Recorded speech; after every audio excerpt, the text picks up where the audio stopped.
Welcome to SVG-TV News for Friday, October 31st, 2025. I am Rochelle Baptiste with the details. The 2025 Lions Club St. Vincent South Flow National Secondary Schools Public Speaking Competition came to an exciting conclusion last evening, showcasing exceptional talent and eloquence from students across the nation. Braxton Lewis of the North Union Secondary School captured the top position, delivering stellar performances that earned him victory in all three categories of the competition. Lewis won the titles of Best Impromptu Speech, Best Student Prepared Speech, and Best Main Topic Speech, demonstrating remarkable confidence, clarity, and command of language. Imagine one day, when I'm all grown up, sitting out on the porch with my wife, Kim, on a quiet evening. The radio will be playing softly in the background, a gentle breeze passing through, with the sun dipping behind the hills. While watching our children frolic in the yard, I'd probably turn to her and joke, "Babes, you want to make two more?" And maybe she'd smile a little before looking me straight in the eye and saying something like, "Braxton, darling, I love this country." Talent comes in many forms, many different forms. From singing, dancing, gymnastics, being really good at football, cricket, soccer, However, I don't just want to speak on talent alone, but a little bit about hard work and how it can outgrow talent. Imagine biting into a beautiful mango, bright, smooth, and seemingly perfect, only to be met with a sour taste. That's what happens when ripening is forced, not just in nature, but in our nation. This image mirrors a growing issue in our society, prompting me to choose the topic, the forced ripening of our nation's fruits. When growth is rushed, the taste turns sour. Joshua Samuel of the Mountain View Adventist Academy placed second, while Isaiah Tony of the St. Vincent Grammar School secured the third place position. Isaiah Tony, St. Vincent Grammar School, 389.5 points. Second place, Joshua Samuel of the Mountain View Adventist Academy with 397.5 points. With 407.5 points. From the North Union Secondary School, Braxton Lewis. As a top-performing school, North Union Secondary will hold the Lion Michael De Freitas Challenge Trophy for the coming year, a proud moment for both the school and the North Union community. The annual public speaking competition continues to serve as a vital platform for young Vincentians to share their perspectives on national and global issues, helping to build confidence, critical thinking, and leadership among the nation's future change makers.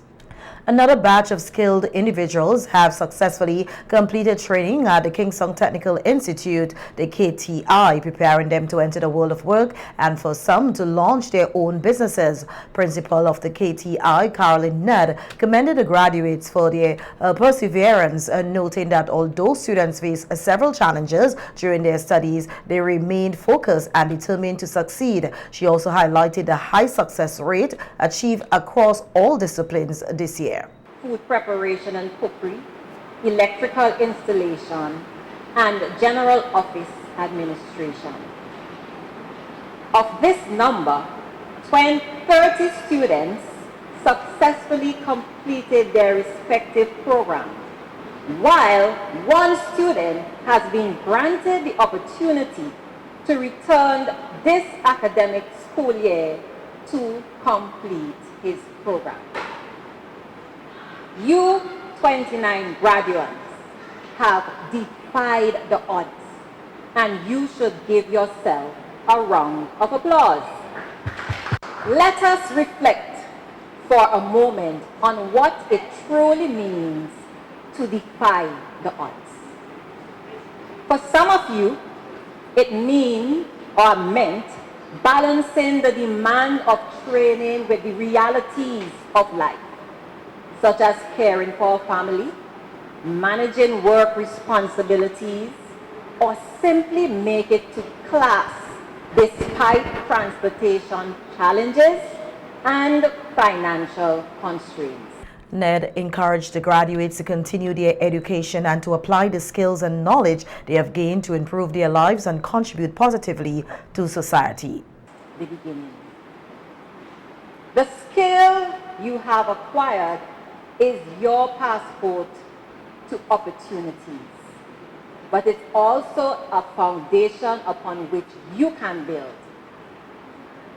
Make the sky your limit. Continue to learn, grow, and innovate. Seek avenues for further training. This world is changing rapidly. New technologies are emerging. Industries are evolving, and opportunities are expanding beyond our borders.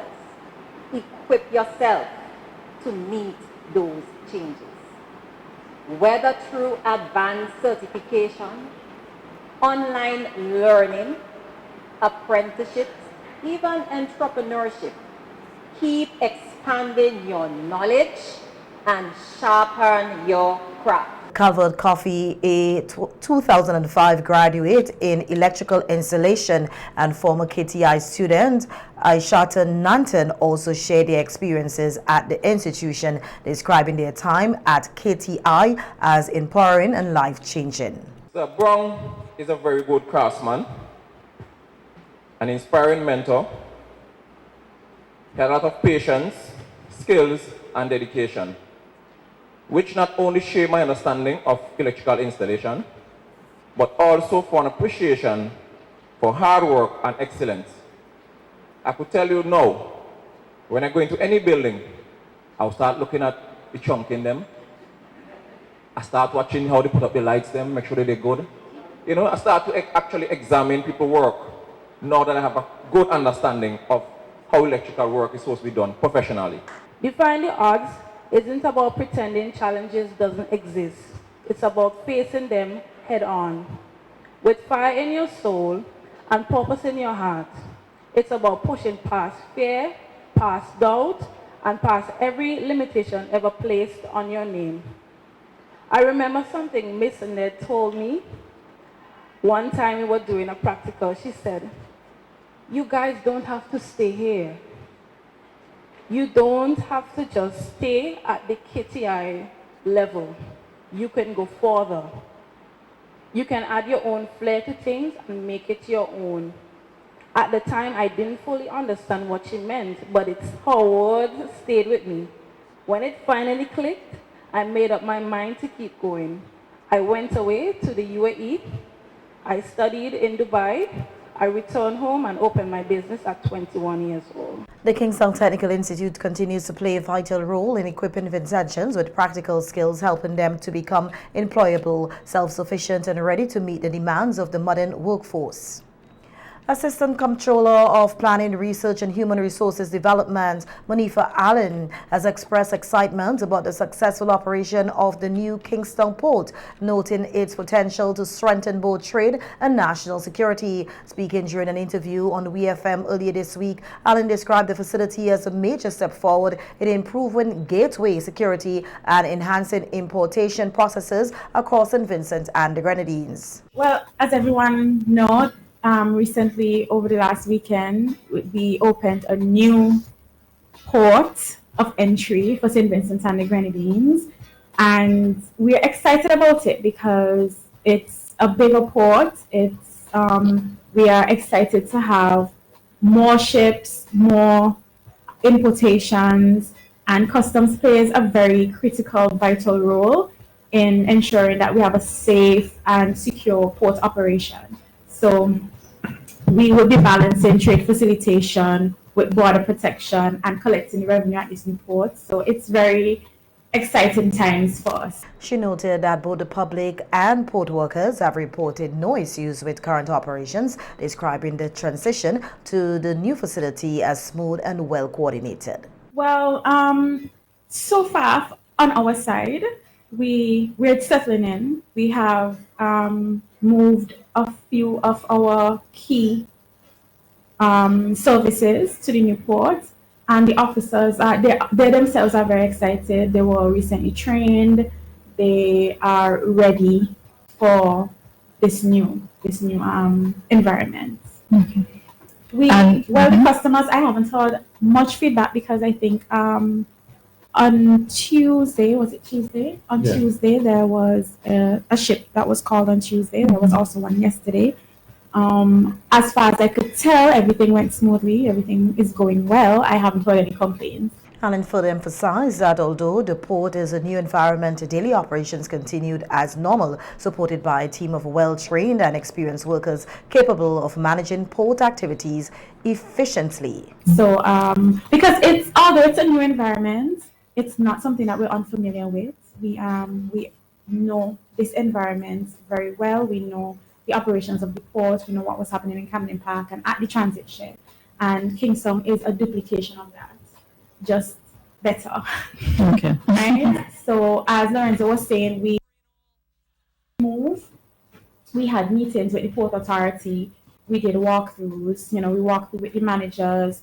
We walked through with our technical team, with IT, and we also walked through with the staff that would be assigned at the Port Authority and at the port, and that helped in preparing us for the move and ensuring that we had everything that we needed, that our process flow would coincide with the new facility. The new Kingstown port is expected to play a key role in national development, improving trade efficiency and providing a modern secure gateway for imports and exports throughout St. Vincent and the Grenadines. Minister of Agriculture Supporter Caesar has commended the nation's Arrowroot farmers for their continued dedication and contribution to the growth and sustainability of the industry. Speaking at the annual Madungo Festival held over the weekend, Minister Caesar praised the farmers for their consistent efforts in maintaining high production standards and ensuring the country's food security. He noted that their commitment has enabled St. Vincent and the Grenadines to preserve one of its most unique and historic industries. With the responsibility to ensure that we have food and nutrition security. And I take this opportunity to thank for their hard work and their dedication in ensuring that we have an Arrowroot industry that we can celebrate. The minister reaffirmed the government's commitment to strengthening the Arrowroot sector, revealing that preparations are underway for the opening of a modern starch factory in North Windward. He explained that the new facility will enhance production efficiency and product quality while creating greater opportunities for local farmers and surrounding communities. I want to explain this evening that this is going to be the last Madungo Festival before we open the modern starch factory right here in Orange Hill in North Windward.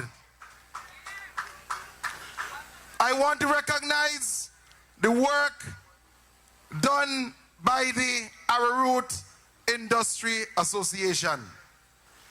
And at this point, I want us to pause to recognize the hard work and efforts, the passing of my dear brother, comrade and friend, Comrade Selman. Minister Caesar also hinted at future plans for regional development, noting that once the modernization of the Arrowroot industry is completed, fishing will become the next key sector targeted for advancement in North Windward.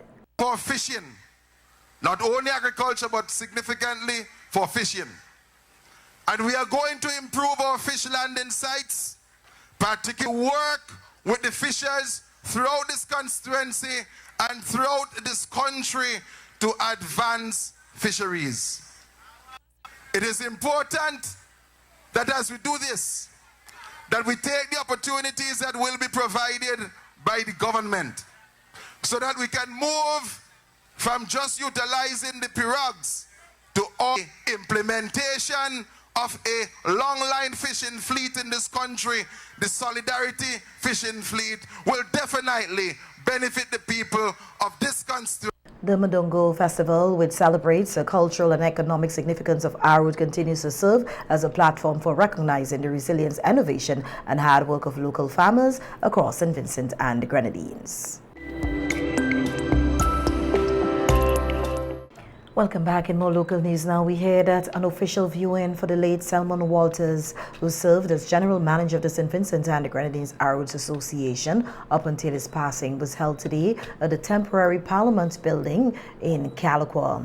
Walters, a former member of Parliament for South Central Windward, dedicated several years of service to his constituency and to national development. In recognition of his contributions to public life, he has been accorded an official funeral, which will take place tomorrow, Saturday, November 1st, 2025. During today's official viewing, glowing tributes were paid to Walters by government officials, family members, friends, and colleagues, all of whom remembered him as a committed public servant and community leader. It has been a hard time for us as a family, but we have bound together with cords of love through our Lord and Savior Jesus Christ, and we're making it. If anybody asks, how are you doing, we usually say we're hanging in there, because that's all you can do in these moments when such a titan of the family, of the community, of the country has been ripped from you. It's really unfortunate circumstances, but we're hanging in there by God's grace. Right. I knew him before politics. We were teachers together, and as a result, we developed a relationship, teaching and camaraderie. After he left the Teachers College, and we became more involved in adult education and community work. The relationships start to cement more. And when he entered politics before me, but oh, yeah? Yes, he was the year before he won. He contested. But when we won in 2001, and when we come together for the 2001 election, he and I developed a very close bond. As a matter of fact, when I walk the street of Kingstown, people used to say, Minister Walters. Oh, yeah? Yes, because, probably we have a little look-alike, because we were always close together. Selman was my brother. He was my friend. He was my comrade. I knew Selman since he was a teacher at the primary school at Lauders. But it was in 1998 when he became a candidate for the Unity Labour Party that I too, who was a candidate for the Labour Party at that time, that we sat on the same platform. We became comrades, and we developed a sound relationship from there on until his passing. The official funeral service will be held at the New Life Ministries Church in New Grounds beginning at 1 p.m. This will be preceded by viewing and tributes from 12 noon to 1 p.m. Interment will follow at the Sanssouci Cemetery. As a mark of respect, all national flags across the state will be flown at half-mast tomorrow, Saturday, November 1st, 2025. In some political news now, we hear that the ruling Unity Labour Party ULP representative for West St. George, Curtis King, says development continues to take shape across the constituency. Speaking at a recently held community meeting, King highlighted several ongoing infrastructure projects and upgrades to community facilities, noting that these initiatives are part of the government's broader effort to improve living standards and stimulate local development. So-called Villa Lodge. Road going down there by Ferrari and them fixed one. But you want to hear this, say that? The two roads, though, we have some challenges with. And they have nothing to do with our commitment to fixing it. We have some challenges with the contractors. But we have already expanded the road in terms of the width. And we are just waiting now for them to do the asphalt. Over Dorsetshire Hill, Since Arthur Williams' time, they're walking on a playing field because it's labor.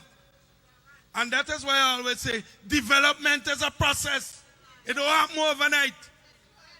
But we are fixing and preparing a proper playing field for Dorsetshire as we talk. King, who is seeking a second term in office, also took aim at his opponent from the opposition New Democratic Party, suggesting that the rival candidate is out of touch with the people and unaware of the real issues facing residents. Then again, one say he contesting against me. How many of you know him? I had to tell his neighbor that yes, the man me married. They didn't even know that. This guy says he is a cricket administrator at 19 years. Look, Daddy Rushley, he could tell you that my schoolmate. We started a cricket competition named TBPO cricket competition. It's still happening 40-something years after. And he lived close by. He never one day served on the committee. Poor Ashford Wood and them others, them man going hard for 70. Still doing it. But this lazy man ain't doing nothing. And the South Central Windward candidate for the New Democratic Party, Israel Bruce, has addressed accusations suggesting that an NDP government would be unable to sustain existing government programs providing jobs and opportunities for young people. Speaking at a village meeting earlier this week, Bruce strongly rejected the claims, emphasizing that the NDP's primary goal is to strengthen the education system and expand opportunities for the nation's youth. My friends, the New Democratic Party, for which or to which I feel proud to be a member, with the Philip Jacksons and the St. Clair Leacocks and the Daniel Cummins and Andrew John and Kishore Shallow and the esteemed Dr. Friday and others, we believe that every Vincentian should have a fair opportunity in life. And part of that fair opportunity includes access to quality education. Bruce further noted that many of the social programs currently being implemented were inherited by the Unity Labour Party when it came to office, and stressed that the NDP has no intention of dismantling them if elected. I have done an analysis of those who registered and those who actually went. And the percentage from South Central Windward is less than 3%. Less than 3%. But you know, they believe that they can fool you all the time. That program existed before ULP. And ULP will leave that program, and we in the New Democratic Party will create real opportunities for real people from South Central to go to Canada and work successfully. The NDP candidate assured the public that no jobs will be lost, citing the YES program and the home care program as examples of initiatives that will be enhanced and expanded under the NDP administration. Bruce reaffirmed the NDP's commitment to empowering youth, improving livelihoods, and ensuring that all citizens benefit from sustainable employment opportunities across the country. In other local news now, we hear that the Center for Enterprise Development, the CD, will host 2 events next week that will mark the commencement of its execution of its project that focuses on climate change impact on women and underserved communities in St. Vincent and Grenadines, entitled Unlocking Opportunities Through Climate Change Initiatives, the UOCCI. The first activity is a climate change forum on Monday, November 3rd at the Teachers Credit Union Conference Room from 9 a.m. is expected to bring together stakeholder agencies, government departments, and community groups from throughout the state to establish formal partnerships with national agencies to leverage resources and expertise. Following the forum, representatives of community groups will be engaged in a 2-day workshop on financial literacy for MSMEs on 4th and 5th November at French's House from 9 a.m. to 4 p.m. daily. The 3-year UOCCI project is funded by the Organization of American States, OAS, through its Development Cooperation Fund, the DCF, in the sum of US $125,000 and is being implemented under the OAS DCF 2024-2027 programming cycle to support, recognize, and foster the contributions of women and underserved communities to create a more inclusive and effective approach to climate action that benefits everyone. The goal of the UOCCI project is to reduce the impact of climate change, to enhance the livelihoods and increase economic opportunities for women and vulnerable communities.